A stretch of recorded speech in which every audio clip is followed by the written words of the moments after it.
Hey y'all, popping in for our Thursday chat on all things yoga, Pilates, and stretch therapy. I just wanted to talk a little bit today about who does Pilates and a lot of the preconceived notions that we have about Pilates. So I grew up in North Denver. In a Hispanic community. Pilates is not a thing that was in the realm of exercise awareness when I was growing up.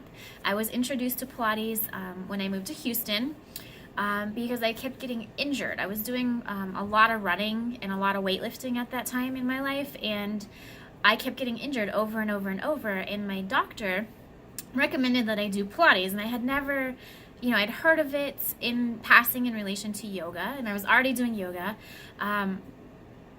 So when I started doing Pilates, everything was brand new. I had never seen a reformer. I didn't know what that was. I didn't know what a Cadillac was. I didn't know what any of the Pilates mat exercises were. Everything was brand new. And so if you're like me, a lot of times Pilates can be something that we only know maybe that celebrities do, or people who have a lot of money. It can also be, there can be a lot of gateways, like maybe only really tall, skinny people do Pilates, or only ballet dancers who are professional dancers do Pilates. There's a lot of different gates that seem to hold people away from doing Pilates. So I just wanted to kind of dispel that myth a little bit. I am obviously Hispanic. I am 5 feet tall, and I'm not the tall, thin, blonde celebrity that most people associate with Pilates. And something that's been really important to me is that I would really like to bring Pilates to the broader community. One of the biggest gateways with Pilates is that it is extremely expensive. If you guys have looked into Pilates, you know that usually privates can run anywhere from $65 an hour to $120 an hour. The classes, if you drop in and do a drop-in Pilates class, can run anywhere from $20 to $35 per class, which is really expensive. And that can create a really strong kind of economic barrier. Not a lot of us can really afford to drop $75 an hour every week for, however long that we would like to enjoy our Pilates sessions. That's just not a reality for a lot of us. And so I just wanted to let you know that I am more interested in bringing Pilates to the greater community. And I don't ever want to be economics to be a reason why people can't take care of themselves, which is why I do offer Pilates and stretch and my yoga one-on-one training on a sliding scale.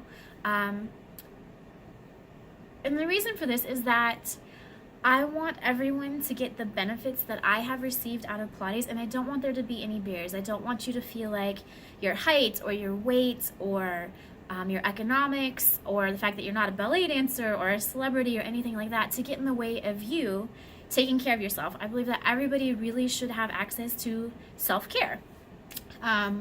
So with that said, I do offer a sliding scale for my sessions, and I do offer a student rate. Again, age shouldn't be a reason to prevent yourself from taking care of yourself. Pilates, stretch, and yoga are really great ways for young people to take care of themselves, especially with a lot of student athletes.